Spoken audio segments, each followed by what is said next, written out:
Welcome back to EC simplified. So previous ಕ್ಲಾಸಲ್ಲೆಲ್ಲ ನಾವು complete foundation ಸೀರೀಸ್ನ ನೋಡಿದ್ದು. ಸೊ ಈ ಕ್ಲಾಸಸ್ಸಿಂದ ನಾವು ಕಂಪ್ಲೀಟ್ ಪ್ರಾಕ್ಟಿಕಲ್ ಥಿಂಗ್ಸ್ ನೋಡೋಣ. Okay, so once again welcome back to Arduino series. Okay, so ಈ ಸೀರೀಸಲ್ಲಿ ನಾವೇನೇನು ಕಲಿತೀವಿ, ಬಿಫೋರ್ ದಟ್ ನಿಮ್ಮಲ್ಲಿ ಕ್ವಶನ್ಸ್ ಬಂದಿರ್ಬೋದು, ಏನು ಈ ಕೋಡ್ ಮತ್ತು ಈ ರಿಯಲ್ ಹಾರ್ಡ್ವೇರ್ ಯಾವ ರೀತಿ ಕನೆಕ್ಟ್ ಆಗುತ್ತೆ ಅಂತ.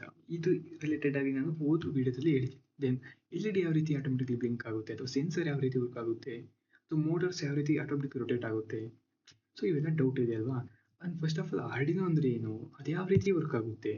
ಸೊ ಈ ಕಂಪ್ಲೀಟ್ ಡೌಟ್ಸ್ನೆಲ್ಲ ಈ ಕಂಪ್ಲೀಟ್ ಆರ್ಡಿನೋ ಜರ್ನಿಲಿ ಕ್ಲಿಯರ್ ಮಾಡೋದು. ಓಕೆ, ಸೊ ಯಾವ್ಯಾವ ಲೆವೆಲ್ ಇದೆ ಅಂತ ನೋಡ್ತಾ ಹೋಗೋಣ. ಮೀನ್ಸ್ ಫಸ್ಟ್ ಬೇಸಿಕ್ಸಲ್ಲಿ ನಾವು ಆರ್ಡಿನೋ ಅಂದರೆ ಏನು, ಬೋರ್ಡ್ ಮತ್ತು ಪಿನ್ಸ್ ಇವೆಲ್ಲ ಕಲಿತೀವಿ. ಓಕೆ, ದೆನ್ ಲೆವೆಲ್ 2ನಲ್ಲಿ ಇನ್ಪುಟ್ ಔಟ್ಪುಟ್ ಬಗ್ಗೆ ಕಲಿತೀವಿ. ಓಕೆ, ದೆನ್ ಲೆವೆಲ್ 3ನಲ್ಲಿ ಕಂಟ್ರೋಲ್, ಮೋಟಾರ್, ಬಜರ್, ಆಟೋಮೇಷನ್ ಬಗ್ಗೆ. ಲೆವೆಲ್ 4ನಲ್ಲಿ ಅಡ್ವಾನ್ಸ್ಡ್ ಮೀನ್ಸ್ IoT ಬೇಸಿಕ್ಸು ಮತ್ತು ರಿಯಲ್ ಪ್ರಾಜೆಕ್ಟ್ಸ್ ಬಗ್ಗೆ ವರ್ಕ್ ಮಾಡ್ತೀವಿ. ಓಕೆ, ಸೊ ಫೈನಲಿ ನೀವು ಈ ಕಂಪ್ಲೀಟ್ ಸೀರೀಸ್ ಮುಗಿಸಿದ ಮೇಲೆ ನಿಮ್ಮದೇ ಆದ ಪ್ರಾಜೆಕ್ಟ್ ಬಿಲ್ಡ್ ಮಾಡ್ತೀರಾ, ಮತ್ತು ನೀವು ಎಲೆಕ್ಟ್ರಾನಿಕ್ಸ್ನ ಯಾವ ರೀತಿ ಅಂತ ಅರ್ಥ ಮಾಡ್ಕೊತೀರಾ ಡೀಪಾಗಿ. Okay, then connect code with hardware.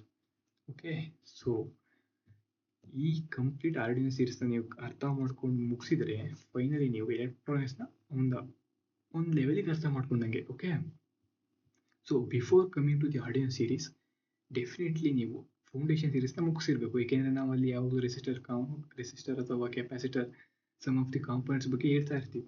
So ಅವಾಗ ಏನು ಅಂತ ಸುಮ್ಮನೆ ತಲೆಗೆ ಒಳಗೆ ಬಿಟ್ಕೊಳ್ಳೋ ಬದಲು before coming so better foundation ಮುಗಿಸ್ಕೊಳ್ಳಿ. ಓಕೆನಾ, this is all about Arduino series. Okay, ನಾನು ನೆಕ್ಸ್ಟ್ ವಿಡಿಯೋ ನೋಟ್ಸ್ ಬೇಸಿಕ್ಸಿಂದ ಸ್ಟಾರ್ಟ್ ಮಾಡ್ತೀನಿ. ಸೊ ಅಂಟಿಲ್ ಟ್ಯೂನ್ ಆಗಿರಿ. Okay, thank you.